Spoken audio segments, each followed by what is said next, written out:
U.S. midterm elections are tomorrow. Crypto prediction site Polymarket foresees Republicans winning both the Senate and the House, giving an overall 64% chance to Republicans for taking control of Congress. Joining us now with more is Shayne Coplan, founder and CEO of Polymarket. Shayne, good to have you on the show. So it's not looking so good for the Democrats right now. Maybe you can give us a lay of the land. Yeah, thanks so much for having me. Yeah, I mean, if you look at the markets at the top of the page for midterms, there's a 65% chance that Republicans take the Senate and an 86% chance that Republicans take the House. So effectively, the markets are forecasting a red wave. I think that, there's the past month, there's been a major shift towards Republicans in terms of sweeping, in terms of state elections. And I think that's attributable to effectively a mix of debates and if you look at the sort of issues that are plaguing our country right now, that a lot of people would say between the economy, inflation, as some would say the culture wars, pandemic aftermath, there's just a lot of perceived swing towards Republicans. And then, the beauty of prediction markets is that they aggregate all the news in real time as well as polling. And a lot of the polls have been shifting towards Republican. And in addition to that, there's something called a non-response bias, which is that Republicans in general are just less likely to respond to polling phone calls. So a lot of people consider these liquid prediction markets, of which Polymarket is the most liquid, as a lot more accurate. And, it's kind of a canonical source of truth that— How accurate are these predictions markets compared to polls, would you say? If you could peg I a would number say to that, it.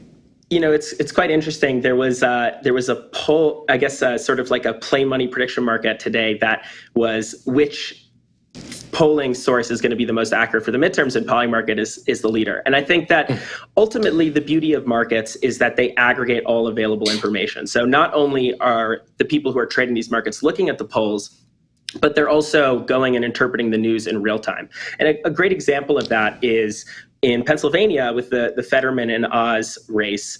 After the election, and I'm not taking any sides here, but I think that a lot of people were maybe surprised by Fetterman's mental state and kind of how they deemed him fit to be in public office.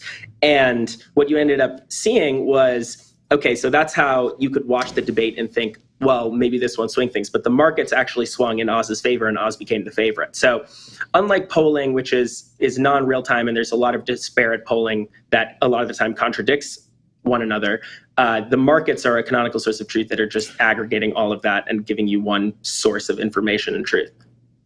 Nonetheless, do you see any changes in how the markets react when a new poll comes out? In other words, how much of the market's price movement occurs after a poll is released? Do the polls affect in any way, shape, or form the markets? That's a great question. And obviously, when you look at these markets, there's a lot that goes into the pricing. And I'm sure that the people who are trading these markets are monitoring the polls very closely. But there's just so many different polls with so much different data. And if you look at 538, which is the most popular polling site, it's actually more of like a lagging indicator in comparison to prediction markets like Polymarket, where the sort of swing towards Republican has been happening after Polymarket had already forecasted that. So I think that the people who are trading this are actually a lot more sharp than the pollsters. Interesting. I noticed that there are several ticket splitting scenarios that you're showing here. So, for instance, I think it's definitely New England, New Hampshire, and Vermont. Pennsylvania, you see going Democrat, whereas New Hampshire and Vermont are going Republican. And then when we look at the Senate races, when we look at Arizona, you see Arizona Senate race going Democrat, but the governor going Republican. So can you explain a little bit, what do you think is, I mean, you might say that that's just the way the market has predicted it. But how does it compare to the kind of polling? I mean, have you noticed do the pollings match these kind of ticket splitting behaviors in general that you're seeing in your markets? That's an excellent question. So I would just say that in regards to polling, I think a lot of the time there'll be some correlation. But if you go and you participate in the Polymarket community, what you'll see is that the people who are, the junkies that are just so obsessed with politics and looking and coming up with their own probabilistic estimates and trading and putting their money where their mouth is on those are really, really sharp for the most part.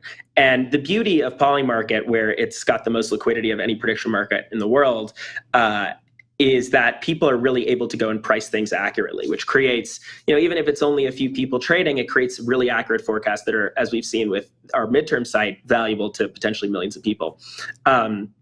So I think with those states, obviously each state has, whether it be Senate or governor races, has its own idiosyncrasies.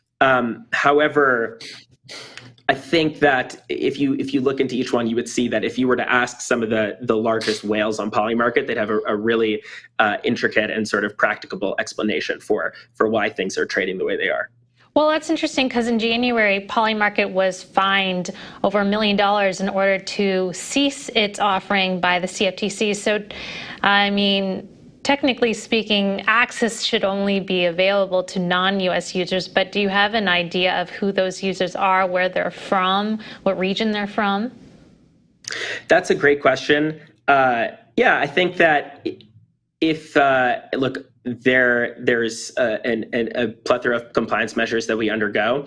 I think the beautiful thing about it is that the amount of traders in prediction markets, especially for Polymarket, is really small. But when we have this midterms.co site, a lot of people have been hitting us up and reaching out and saying this is a tab they keep open all the time. Like, even politicians like Ted Cruz have been tweeting about the odds. And it's more so, I like to think about Polymarket as, yes, people are trading markets on current events on a blockchain, but greater than that, it's kind of like a crystal ball for the future where you can get really accurate forecasts. And not a lot of people care that much about who's going to win Arizona's Senate race. Or, I guess a handful of people do, but it's not like there's many people seeking out to trade on it. But in terms of kind of coming up with their own sort of predictions, but the data itself is really valuable to a lot of people. Yeah, but do you know where the users are coming from? Are they really just US users using VPNs, or do you know of other regions in the world where they're actually betting on US elections? Yeah, a lot of them are in Europe.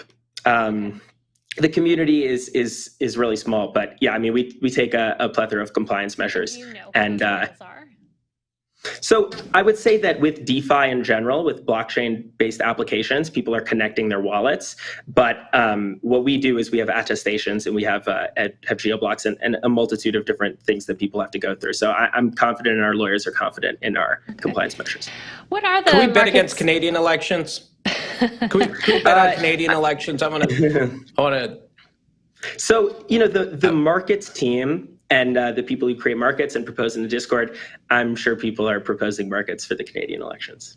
What are the markets saying about Trump entering the presidential race and winning the GOP nomination? Yeah, so I think that the last time I checked, the chances of him formally filing to run are over 70% by the end of the year.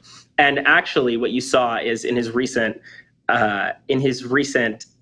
rallies, so to speak, he obviously hinted at running in a very funny way. Yeah, some not so subtle hints. And that was reflected in the market instantly. So the beautiful thing is that you can kind of wade through all the noise of watching all the clips and going on Twitter and just go and focus on the markets, and you get a really accurate and simple depiction of the current sentiment and the truth about what's likely to happen.